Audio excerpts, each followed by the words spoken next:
Gonzalez, 5'9" tall, actually listed at 5'10" here on this, compared to Padron, who's 5'7". Gonzalez still in the early stages of his career, only 24 years old, and look at the reach advantage he will have here tonight. No, actually, it's kind of tricky. I fought here before when it was called the Home Depot Center, actually, and I fought in the daylight, and it was a little tricky because there was no lights, there was no environment. You could see all the faces in the crowd, and there was no crescendo in the crowd, no oohs and ahs, so it was kind of weird and quiet. That was what, the late 80s, Sergio? As it goes down, that's a knockdown for Gonzalez. Padron down. 6, 7, 8, 9. ¿Quieres seguir? Caminar ahí. Dame los guantes. Necesito protect yourself. ¿Ok? ¿Está bien? Look at Tito again. Another, a left hand this time since Padron down. 4, 5, 6, 7, 8. ¿Quieres seguir? ¿Está bien? Dame los guantes. A caminar ahí y camina aquí. Come on. Necesito pelea. Stop at the bell. Let's see if he'll make it out of the round. He does. Stop. But Gonzalez with 2 knockdowns in the first. This fight, though, scheduled for just 4 rounds. His brother's scheduled for 10. Has a couple rights and a nice left hook. A good one from Gonzalez. 4, 5. They're stopping this fight. That's it. That's it. 3 knockdowns for Gonzalez, and win number 9. An emphatic return for the man nicknamed Tito. Ladies and gentlemen, the end comes officially 2 minutes, 15 seconds, round number 2. By request of the blue corner, referee Jack Reese puts a halt to this bout for your winner by KO victory and still unbeaten from Glendora, California, Jos Tito Gonzalez. Second fight of the night, Ruslan Madiyev, 26 years old with a 67-inch reach. That's 1 inch shorter than the underdog, Ricky Sismundo, who's 32 years old and 5'5".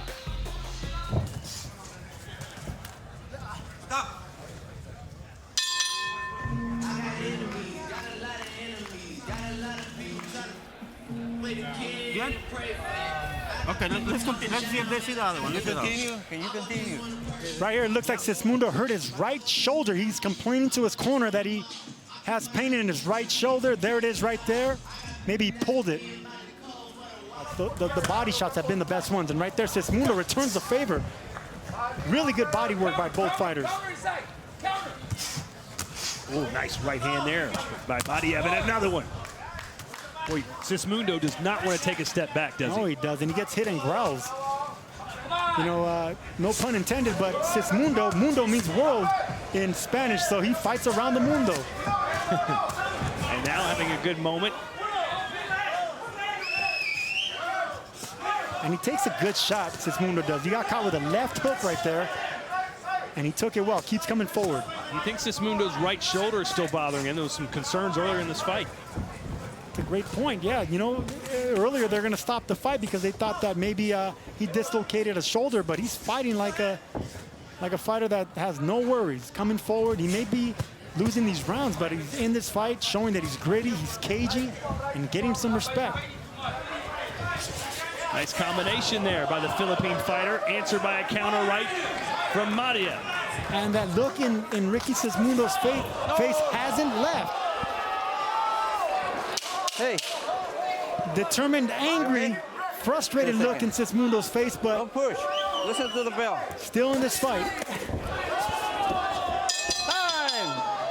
So an entertaining fight between Madiyev and Sismundo, but they will not be celebrating in Ruslan's corner at all, at least not yet.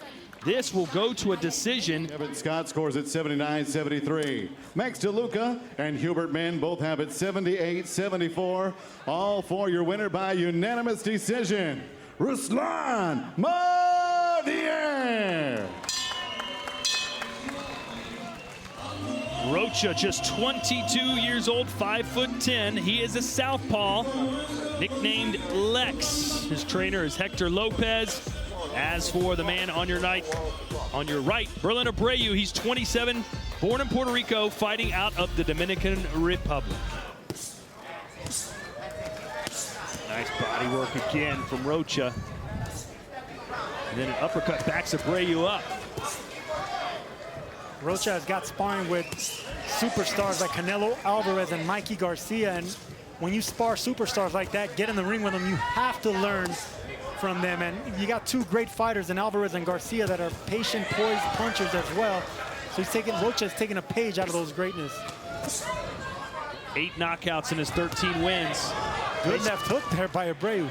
Basically guaranteed us a knockout here this afternoon. Still plenty of time to do that. Round 3, scheduled 10. Oh, nice left, splitting the guard. There's a nice 1, 2, 3, straight left hand.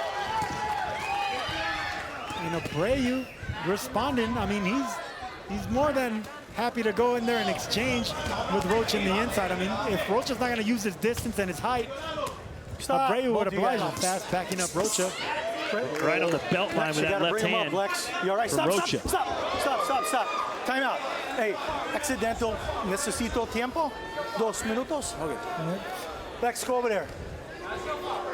I got accidental low blow when he was complaining to me. He dropped his guard and got hit. I'm going to give him a couple of seconds just to regain his composure. There is some concern in Berlin Abreu's corner. Referee Jack Reese is taking a closer look into this fight. So I would get more aggressive if I was Rocha here. Just like that.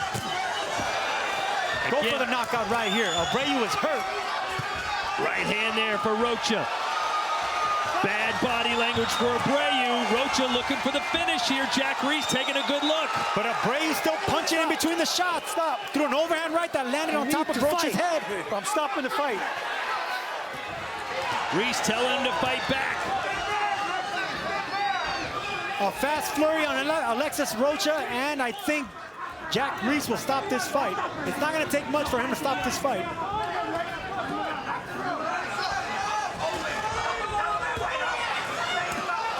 He's ready to go. I just think Rocha needs to put away some combinations, but with speed, not power.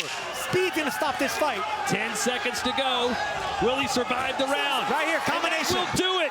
Jack Reese says enough is enough, and Alexis Rocha has his 9th knockout, and it happened here in Carson, California. And it came with speed and not power. Alexis Rocha told us he doesn't go looking for knockouts, but he sure seems to get them often.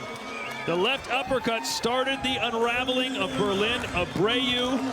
And a knockout didn't come as early as Rocha probably wanted it to come, but it did arrive. Ladies and gentlemen, the end comes officially.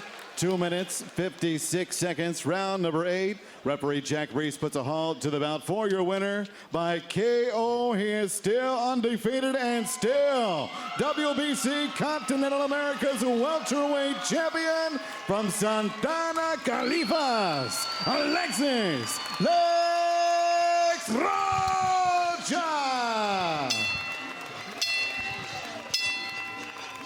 Here's our tale of the tape. Eduardo Rocky Hernandez and Roger Gutierrez. Rocky just 21 years old, 3 years younger than Gutierrez. He'll be shorter and has a slight reach disadvantage. Gutierrez 69.5 to Hernandez's 68. As Gutierrez landing some power shots. Nice 1-2 there by Gutierrez. Got caught Hernandez in the back of the head, back of the ear, actually. Nice right hand right there as well. Yeah, 1-2, and Gutierrez, the kid, asking questions of Hernandez early here. Gutierrez is an extremely tall, almost at 5'10" for a lightweight. That's really, really tall. And he's a big puncher. He's been in there with some soft opposition, but still, you can't deny the power either. What strategy would you employ to beat Rocky Hernandez?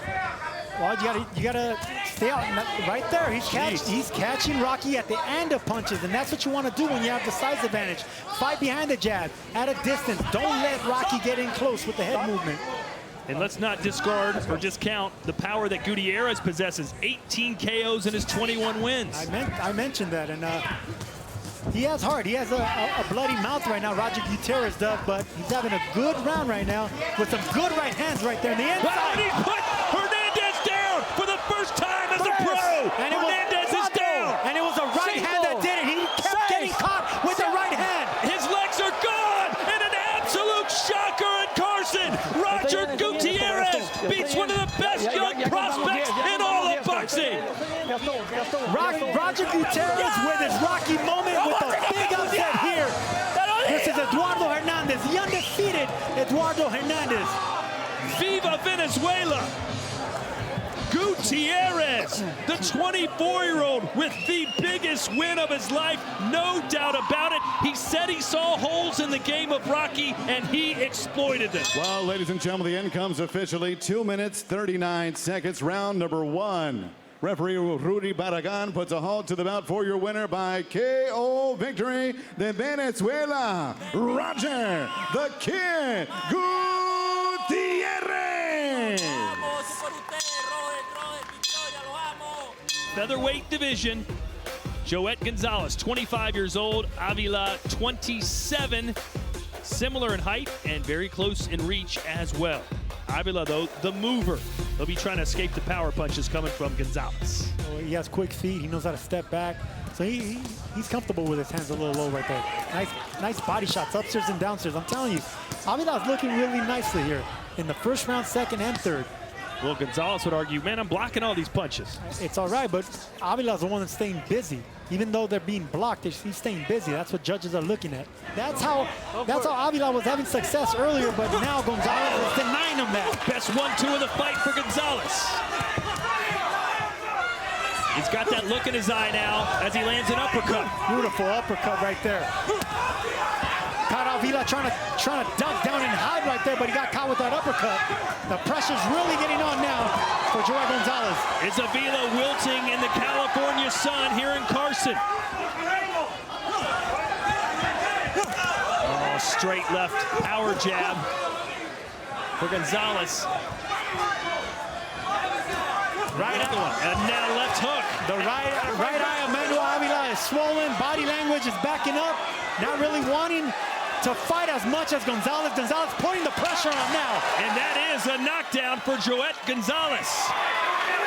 5, 6, 7, 8. Can you continue? Yeah. You sure? You know where you're at? Yeah. Okay. The body language is not good for Manuel Avila, and he got saved by the bell right now. And that's when the patient power punching of Joet Gonzalez comes into effect. Good, clean right hand, and a second one now, and then a jab, and another. A minute to go here in round 6. I think the corner wants to throw the towel in.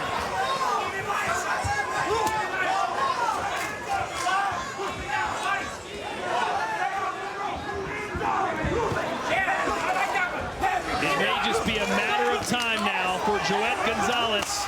Phil Mondello in Manuel Avila's corner just stopped the fight. The referee doesn't see it, And the fight is stopped. They have stopped it, and Joet Gonzalez may have a title opportunity right in front of him after stopping Manuel Avila here tonight. Phil Mondello had that white towel ready to be thrown. Ultimately, he knew that his man was outgunned tonight by a younger, stronger champion in Joet Gonzalez. Well, ladies and gentlemen, the end comes officially. 2 minutes, 27 seconds, round number 6. Referee Jose Colbion Stetson puts a halt to the bout for your winner by KO and still undefeated, Joet Gonzalez.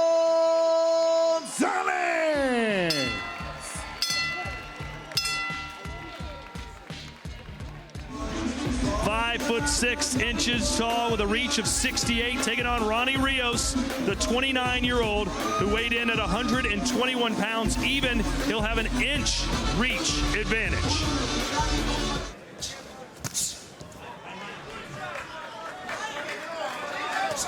Oh, a right hand connects, and that buckled De La Hoya, who's got that fight-or-flight mode, and he's going to exchange. And De La Hoya comes right back after that clean right hook by Rios.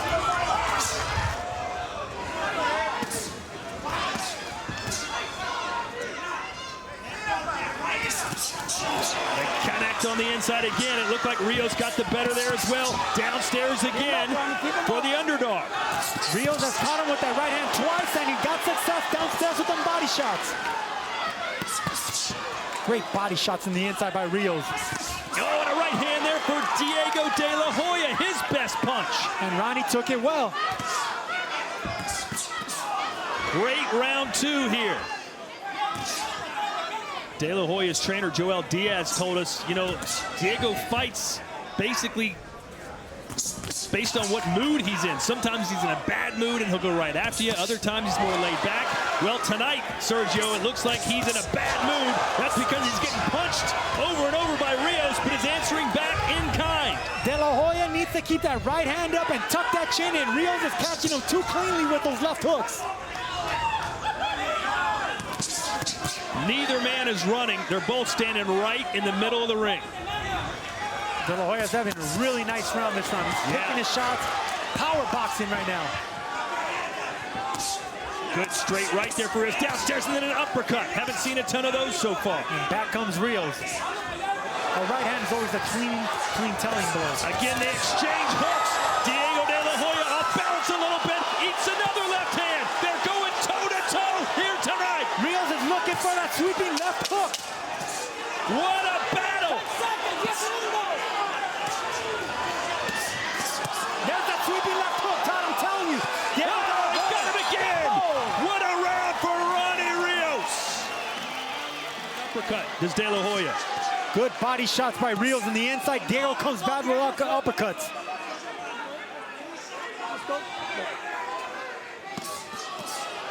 Oh, and a right hand. That is a knockdown. De La Hoya is down. It was a left hook to the liver and a right uppercut. He's been finding that uppercut. A home for that uppercut. 8. Ven para acá, Diego. Estás bien para continuar. This crowd is buzzing. Are we about to see the first loss in his career? We have Ronnie Rios with a huge upset. The biggest win of his career as the referee stops it here in round 6. And I said this was going to be the fight of the night, and it definitely was so far. But it was the body shots by Rios and ultimately that right uppercut that landed. And you told me earlier, what's going to be more effective, a straight right hand or an uppercut? Well, the uppercut catches you off guard, and that's exactly what happened.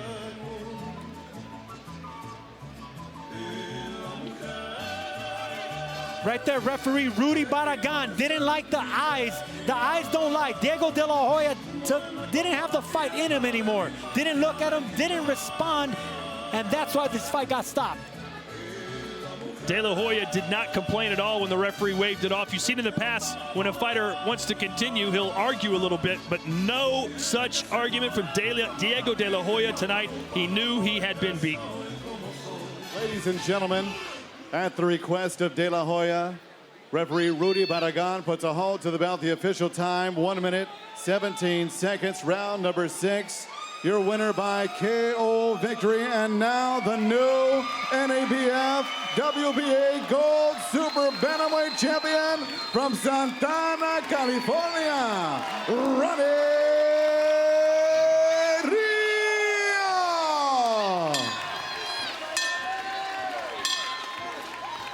Here is our tale of the tape for this, our main event for the WBC Super Bantamweight World title. Both men in their primes, 28 years old, but as was mentioned earlier, Rey Vargas with a distinct height and reach advantage here tonight. This division, how much longer can he make this weight? It's always a struggle as he eats a couple power shots from Kameda. And there's that sneaky right hand that I was talking about. That's his money punch. Kameda can't wait to land that shot. And he sets it up with a jab downstairs. Get the taller man to focus downstairs to the gut. I like that feint by Kameda right there. Sneaking his front foot in, trying to get a little closer. That was a right hand right there, Todd. He's been setting that up. A brilliant strike for Kameda. Came up short, but that's the shot that I know that he's trying to set up. Sneaking that front foot forward. You can hear the drum beats of those Kameda fans chanting Tomoki. Big shots right there. Vargas went to the body. Kameda came upstairs. Both missed. There's that overhand right again. It's going to keep being thrown. Now he's got Vargas swatting away wasps right now.